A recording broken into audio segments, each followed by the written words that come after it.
السلام علیکم ورحمۃ اللہ وبرکاتہ۔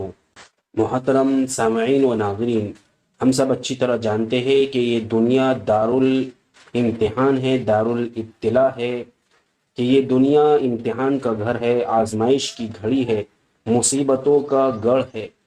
یہاں کسی نہ کسی طریقے کی پریشانی اور آزمائش انسان کو لاحق ہوتی ہے، انسان پر آتی ہے۔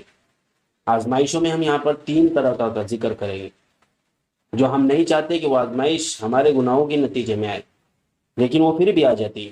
جیسے حسد، جلن کی پریشانی کبھی ہم کو لاحق ہو جاتی ہے ہمارے عمل کے کمزور ہونے کی وجہ سے، یا ہمیں نظر بد کی پریشانی لاحق ہو جاتی ہے، یا پھر اسی طرح ہم اچھے خاصے تھے، ہمارے تعلقات کانٹیکٹس اچھے ٹھیک تھے، اس کے باوجود ہم جادوئی تکلیف میں مبتلا ہو جاتے ہیں۔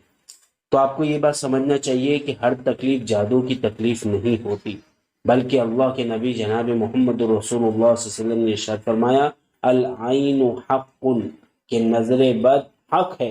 پھر اللہ کے نبی نے اس کے آگے 2 مثالیں دے کر ارشاد فرمائی، جس کا مفہوم میں آپ کے سامنے پیش کرتا ہوں کہ اللہ کے نبی نے فرمایا ان العین تدخل الرجل فی القبر، کہ نظر بد حق ہے، اور یہ بری نظر کبھی کبھی انسان کو قبر میں پہنچا دیتی ہے اور جانور کو ہانڈی میں پہنچا دیتی ہے۔ تو یہ اتنی خطرناک ہے۔ تو میں آپ سے درخواست کروں گا کہ ہر مصیبت کو جادو سے نہ جوڑے۔ جادو تو بالکل بہت نایاب ہے، کم استعمال ہونے والا ہے، مگر معاشرے میں سب سے زیادہ گھر سے لے کر باہر تک، گھر سے لے کر خاندان تک، رشتہ دار اور تعلقات تک یہ پھیلا ہوا ہے۔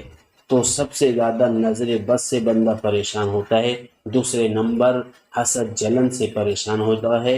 تو ہمیں ان چیزوں سے علاج کرنے کی، ان چیزوں سے بچنے کا علاج کرنا چاہیے، نہ کہ جادو سمجھ کر اس میں متفکر اور حیران ہونے کی ضرورت نہیں ہے۔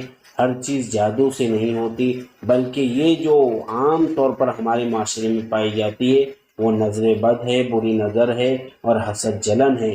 اس کا بھی علاج وہی ہے جو جادو کا علاج ہے، اور وہ علاج اللہ کے نبی کی دعائیں ہے اور قرآن کریم کی آیتیں ہیں۔ اس لیے اگر کسی کو اس طرح کی کوئی تکلیف پہنچتی ہو یا وہ محسوس کرتا ہو اور باوجود دوائیں کھانے کے، گولیاں دوا استعمال کرنے کے وہ شفا نہیں پاتے، تو انہیں چاہیے کہ وہ ہم سے تعلقات قائم کریں، ہم سے کانٹیکٹ کریں، ہمارے چینل کو سبسکرائب کرے، شیئر کرے اور ہم سے فون پر گفتگو کرے، تاکہ ہم موبائل کے ذریعے سے آن لائن ان کا علاج کر سکیں۔ اللہ مجھے اور آپ کو صحیح عمل کی توفیق نصیب فرمائے اور ہماری پریشانیوں کو ختم فرمائے۔